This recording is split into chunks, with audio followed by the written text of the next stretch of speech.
come in. If it's men's hats you're looking for, Harry the Hat is where it's at. What can I do for you? I'm Harry. Oh, hi. I want to buy a hat for my boyfriend. Aha! You came to the right place. What size? About 7.5, I think. Got just the thing. Look at this beauty. Bright and snappy, make you both happy.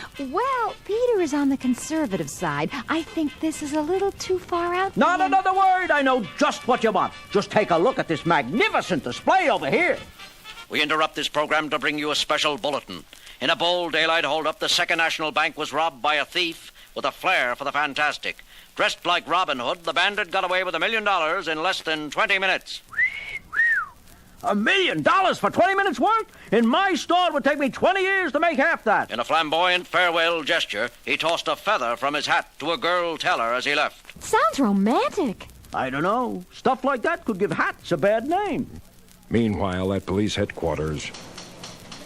Everybody wants in on showbiz. First, it's that clown running around dressed up like Paul Revere. Yeah, only Paul Revere was too busy holding on to his horse to be holding on to the loot from 3 banks. And then that fugitive from the Three Musketeers calling himself D'Artagnan, ripping off $1 million Rembrandt at the museum. The commissioner's been on my back ever since. And now, Robin Hood, like out of an old Errol Flynn movie. Yeah, with all these dinglings running loose, all I need is for that creep Spiderman to pull one of his capers, and I'll be climbing the walls for sure. Hi, Captain. What's with Spiderman? Trouble again? Oh, it's you, Parker. The little man with the big ears. How'd you get away from your babysitter?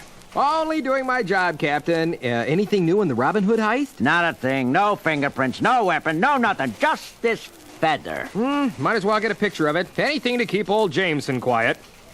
A feather from a Robin Hood hat, a fancy Three Musketeer hat, and the Paul Revere Yankee Doodle bit. Looks to me like the work of one man, a sort of Mad Hatter of Manhattan. Any theories, Captain? We're working on it, Sonny. We're working on it. Now, why don't you pick up your hat and your marbles and run along like a good little boy? I got work to do. Okay. Don't go away mad. Hey, Mulligan! I want a 24-hour guard put on the Queen Britannia when she docks on Friday. She's carrying the Caldorian crown jewels worth $15 million, and ain't nobody gonna get near that ship or we'll all go back to pounding pavements. 15 million. Just the kind of bait a brilliant kook like this Mad Hatter would go for. Captain, you're gonna get some help from Spiderman whether you like it or not.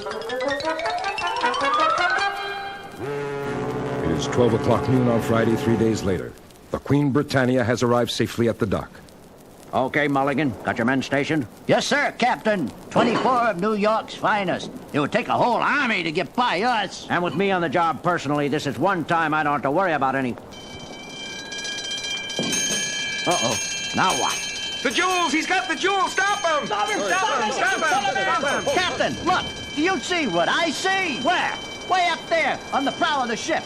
It's a pirate. It's Captain Kidd! Oh, no, here we go again. Thanks for the reception committee, gentlemen. Just like the old days on the Spanish Main. But don't worry about the jewels. Captain Kidd will take very good care of them. You fool, you can't get away with this. On the contrary, my dear Captain, I am getting away.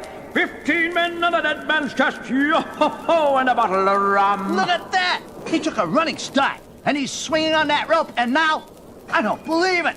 He's practically flying. It's impossible. I know it's impossible, but he's doing it.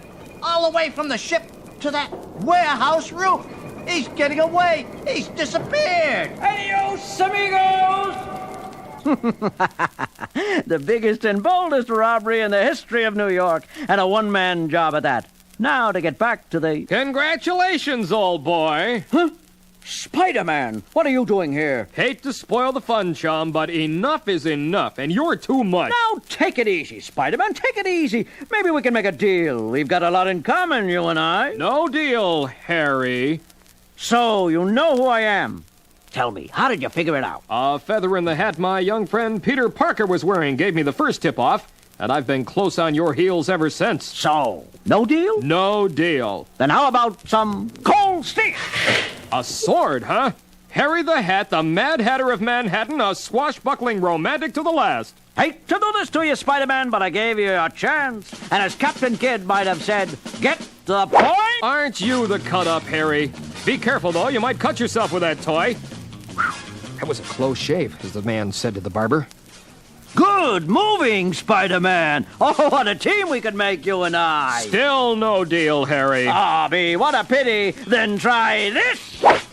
My arm. Numb.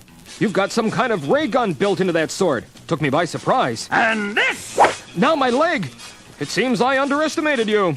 Captain Kidd doesn't kid around. And now, Spider-Man, because you know too much, regretfully I've got to finish you off. Oops! You took the sword right out of my hand. Yep, Spider-Man doesn't fool around either. And now for the webhead's famous triple twist over the head, down the hatch, rapper-upper. Oh, look what you did to my beautiful Captain Kidd pirate hat. How about that? Here he is, tied up in knots like a pretzel, ready to be handed over to the gendarmes, and all he worries about is his hat. Do me one last favor, Spider-Man. Sure. What is it? Take this helmet off my head. Helmet? Oh, yeah. It fits so close to your head, I didn't even notice it. Just thought you were kind of bald. There you are. Whew. Thanks. So what does it do? By way of an electromagnetic impulse accelerator connected to the brain, it gave me the power to think clearer, run faster, jump higher, and hit harder than anyone alive. Till I met you. Now all it gives me is a headache. Well, cheer up, old friend. You were good for a bunch of laughs, and you never really did hurt anyone. So, after a year or two in the Hoosgow, you can go back to being just plain Harry the Hat.